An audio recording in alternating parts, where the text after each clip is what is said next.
Bayangkan, detik itu benar-benar datang.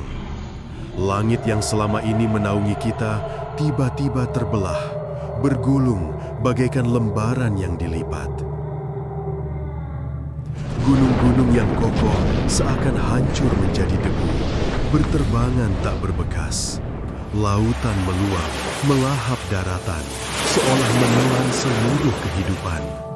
Dan manusia, semua manusia, dari generasi pertama hingga terakhir, berdiri terpaku. Tidak ada tempat berlari, tidak ada ruang bersembunyi. Itulah hari ketika seluruh rahasia dibongkar. Hari ketika setiap bisikan hati disingkap tanpa sisa.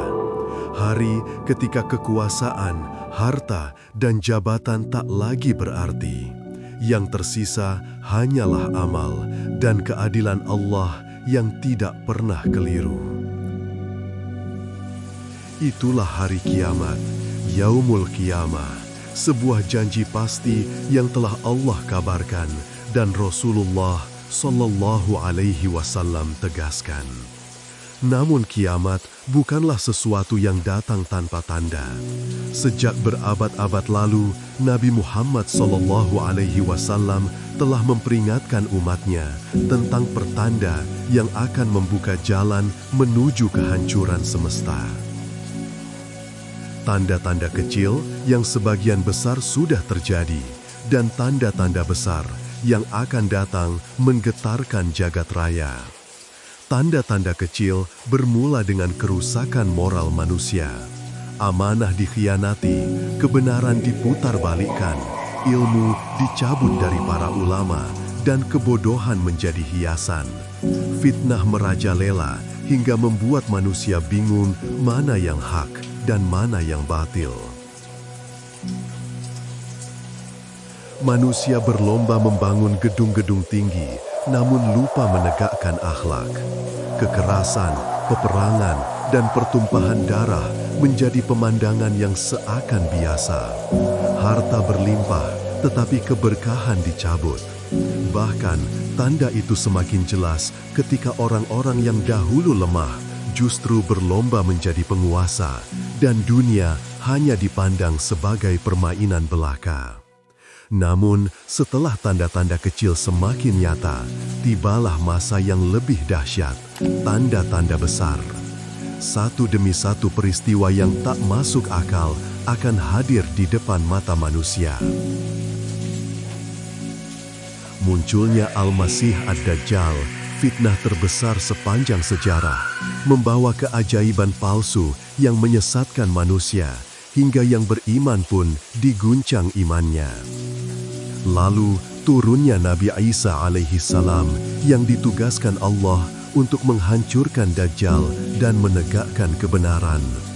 Tidak berhenti di situ, dari balik dinding yang selama ini tersembunyi, keluarlah Ya'juj dan Ma'juj, kaum yang ganas, merusak, dan menebar kehancuran tanpa batas. Mereka memenuhi bumi, meluluh lantakkan apa saja yang mereka lalui, hingga bumi terasa sempit. Kemudian, sebuah kejadian yang menggetarkan iman, matahari terbit dari barat. Saat itu, pintu taubat ditutup selamanya. Tidak ada lagi kesempatan untuk kembali, tidak ada lagi waktu untuk memperbaiki. Dan akhirnya, malaikat meniup sangkakala. Tiupan pertama mematikan seluruh kehidupan, meninggalkan bumi dalam kehampaan. Tiupan kedua membangkitkan manusia dari kubur, memanggil mereka menuju mahkamah Allah. Pada hari itu, setiap jiwa akan ditanya, apa yang telah ia lakukan dengan umurnya, apa yang ia perbuat dengan ilmunya, dari mana ia memperoleh hartanya, dan kemana ia membelanjakannya, dan bagaimana ia menggunakan jasadnya. Tidak ada yang bisa berbohong, tidak ada yang bisa bersembunyi.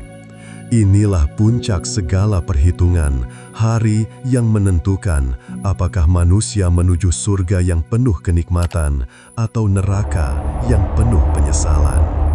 Mereka menanyakan kepadamu, Muhammad, tentang kiamat, kapan terjadi? Katakanlah, sesungguhnya pengetahuan tentang kiamat itu ada pada Tuhanku. Tidak ada seorang pun yang dapat menjelaskan waktu terjadinya selain Dia. Kiamat itu sangat berat huru-haranya bagi makhluk yang di langit dan di bumi. Tidak akan datang kepadamu kecuali secara tiba-tiba. Mereka bertanya kepadamu seakan-akan engkau benar-benar mengetahuinya. Katakanlah Muhammad, sesungguhnya pengetahuan tentang hari kiamat itu ada pada Allah, tetapi kebanyakan manusia tidak mengetahui. Al-Quran, Surat Al-A'raf, ayat 187. Dan semua ini bukan sekedar kisah, bukan pula dongeng yang memikat telinga. Ini adalah janji Allah, kepastian yang menunggu kita semua. Inilah ensiklopedia akhir zaman.